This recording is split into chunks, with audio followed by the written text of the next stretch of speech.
all hell will before I be paid, take office. that all hell must be paid if they don't release the You know what that hostages. means, don't you? Well, Do I have to define it for you? Look, all No, I know hell you're not will gonna break out. telegraph If what- those hostages aren't back, I don't want to hurt your negotiation. If they're not back by the time I get into office, all hell will break out in the Middle East. Can you elaborate? And it will not be good for Hamas, and it will not be good, frankly, for anyone. All hell will break out. I don't have to say anymore, but that's what it is. And they should have given them back a long time. They should have never taken them. There should have never been the attack of October 7th. People forget that. Yeah, so this is Trump. And before we get into it, man, this is the Quote Goats podcast. I'm Tommy Guns. Appreciate you for tuning in. This is another Quotes Goats clips, or as many people call it, the Quotes the Goats, but that is not the correct name. It's the Quote Goats. But if you're tuning in, man, go ahead and like and subscribe to the channel. Leave me a comment. Let me know you're here. But this time around, we're talking about Trump, his impending inauguration. And, you know, he made some pretty big promises over his campaign, one being ending the conflict between Israel and Palestine, and, you know, also ending the conflict between Ukraine and Russia.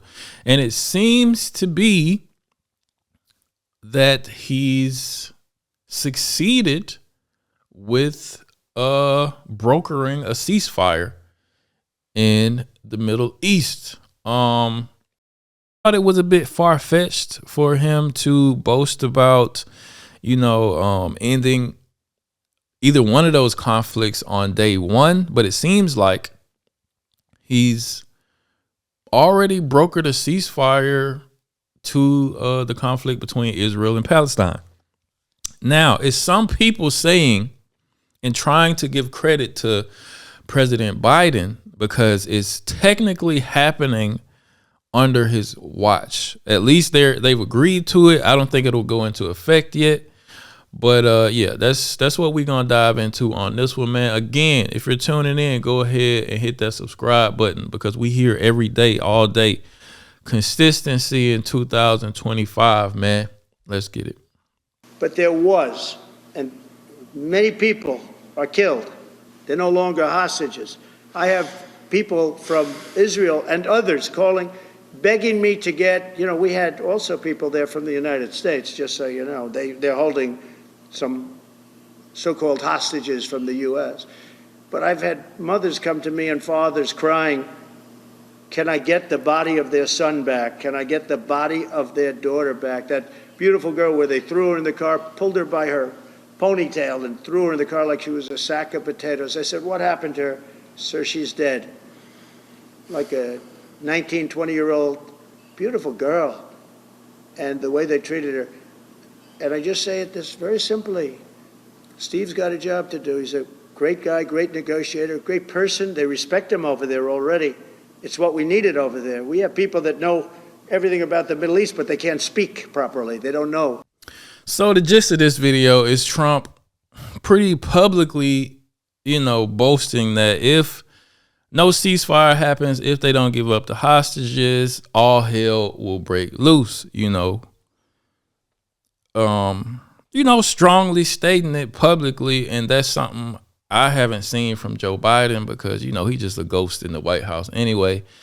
And, people like, let's say Don Lemon, for instance, people at The View, people at CNN, MSNBC, they are not going to give Trump, arguably his due credit for making this happen even before, now that he's president-elect, even before he even gets into office. You know what I'm saying? And I think I got a clip of that. Let me see. Bear with me. Yeah, here's Don Lemon talking about it. Well, this is what I say. According to diplomats who were involved firsthand in the negotiation, President Biden refused to put any pressure on Netanyahu. And ultimately, they gave up that any deal would happen. It was, and Don, you and I talked about President Trump. I have no love and I don't want to give I know Trump that. any credits, but I know but I am in the business of telling the truth. Same. Donald Trump intervention have been monumental in making the ceasefire deal possible. Monumental. I have to click away from that Instagram clip to make it stop at the right. But she said it's monumental. And she's no Trump fan. And just to make people understand, President Biden not only refused on multiple occasions to put any pressure on the Prime Minister of Israel to do any deal. People who were involved in the negotiation, including Israeli negotiators, told me firsthand that very often they felt that he was more than backing the negotiating team, the Israeli negotiating team. He was backing the Prime Minister agenda and his desire to stay in office. Biden can't even stay awake long enough to broker any kind of motherfucking deal, man. It should have been public knowledge that Biden has this whole time just been an empty suit, and he's had handlers this whole time because he's not cognitively been there. He's just a puppet for, the powers that be in the liberal government to, enact their agenda. And he's just eating ice cream and falling downstairs the whole time. You know what I'm saying? The Israeli media and Israeli ministers, including Ben-Gvir, today confirmed that it was President Trump. Israeli media also confirmed that Netanyahu was already gave up on the hostages. He was willing to sacrifice the hostages for his political desire to stay in power. Wow. However, Donald Trump happened to be a transactional president, happened to be a transactional man. He wanted to come to the White House with a win. And that was always his approach. Let me ask you this then. So here go Don Lemon. He just can't let Trump get a win. He gotta interject. Can't even let her finish. They do it every time. Why did they not wait until he took office, which is just going to be in about a week? Because he didn't want to deal with these issues as he get into office. He wants this issue to be off the table. Roll up. Okay. Can't even let her finish. I don't agree with that. I think Donald Trump would like to have started off. We know Donald Trump, the day of his inauguration or on the day to announce a ceasefire. The fact that it happened on Biden's watch, I think that leads many people to question. Watch this though. This is a nice part right here. Question whether it was. And look, I'm not saying that you're wrong, but that's going to lead many people to question. Do you know when the ceasefire will enter in? Do you know when the ceasefire will start? It's going to start. Well, the temporary ceasefire is going to start. It should start on Sunday, correct? It will start on the 19th. You mean the permanent? No. The phase one of the ceasefire will start the day Trump inauguration, basically. That's when it will happen. What say you? Well, this is what I say. According to diplomats who were involved firsthand in the negotiation. Yeah, so there you have it, people. To Trump, not so much fans of the guy, having to admit that, he had an integral part in brokering this ceasefire. And, don't get me wrong. I wanted Trump to win. I did not want the Democrats to be in office again. You know what I'm saying? But I am fairly cautious about, any form of government.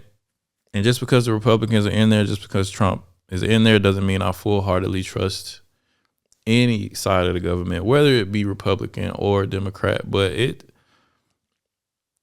so far so good. So far so good. But, let's keep an eye on it. Let's see what happens. At the very least, the liberals are not in power. So maybe some sanity will prevail. Maybe some things actually get done. Maybe some things actually get cleaned up. And maybe America can get back to, thriving in a sense like it was in the years past. But anyway, get in the comments section, subscribe to the channel, hit the bell icon, like the video. It really, really helps me with the algorithm. Consistency this year is my main goal. Focusing on YouTube, man. I am Tommy Guns. This is the Quote Goes Podcast, and I'll see you guys next time. Peace.